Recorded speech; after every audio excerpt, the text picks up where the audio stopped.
Rick and Morty is, in my opinion, one of the best American cartoons of all time, and the best currently airing one. It's got all the things that make a show great, from actions to laughs to incredibly depressing scenes that make me cry in the middle of the morning. And most importantly, Easter eggs, because that's what I'm going to be talking about in this video. Now, most of the Easter eggs in Rick and Morty are just simple little throwaways, stuff that you likely wouldn't notice the first time around that just add a little something to each episode. But some of them mean something. Some of them could potentially lead to something massive. What if I told you that Rick and Morty actually exists in a massive connected universe? Well, it does, and I'm going to show you that universe. So buckle up, nerds. This is a handy chart I came up with. It shows all the universes probably. They're all dark right now, but I'll fill it in as we go. I made them dark so you can't just watch the video and go, wow, CJ's a genius. I love him, and then not watch the video. I put work into these, damn it. So, let's begin with the easiest connection. Gravity Falls. I don't have enough time to go into each Easter egg in detail, and I don't feel like saying it all, so I'll just fire through them as quickly as I can. Dan's mug, pen, and notepad fall through this portal. Bill Cipher's on this monitor. Dipper and Mabel Morty's. This Morty holding what looks to be a journal. This code in the journal. These silhouettes, also in the journal. If that doesn't prove a connection, I don't know what does. So, with that finished, let's fill in our handy chart a little. This little arrow says that Gravity Falls is directly connected to another show. That show is Star vs. the Forces of Evil. Don't believe me?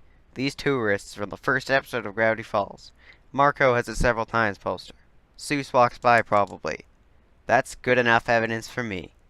Right, that fills in that dark space, so that does it for that little side of the chart. Let's move on, shall we? What's here? The Simpsons. Now, I don't really like The Simpsons, but I'm pretty sure the connection to Rick and Morty is pretty obvious. Oh my God, Morty, what did you do? You killed the Simpsons, God, Morty! No, I didn't mean to! Oh, No, God, look at the baby one! Oh my God, Morty! You killed the entire Simpsons, Morty! They're a beloved family, Morty! They're a national treasure, and you killed them! I'm just a kid! I don't want to go to jail! Relax, Morty. So let's go over here now. Family Guy. Again, I don't like Family Guy, but the connection is still pretty obvious. The Simpsons and Family Guy had a crossover, I think. I don't know, I never watched it. Alright, let's pull it back a little bit. Back to The Simpsons. It's connected to yet another show. Futurama. Again, they had a crossover.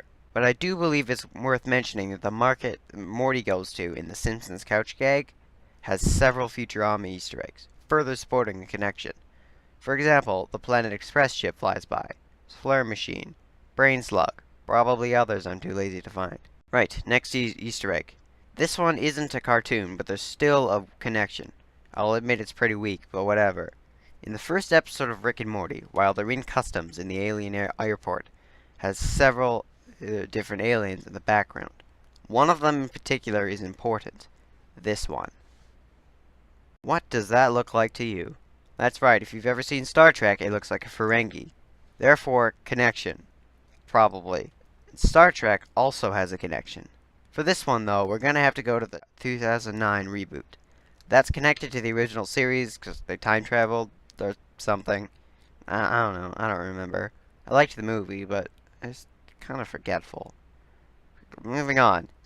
For a brief instant in that movie, R2-D2 flies by out of the wreckage of the Enterprise, I believe it was. I don't remember.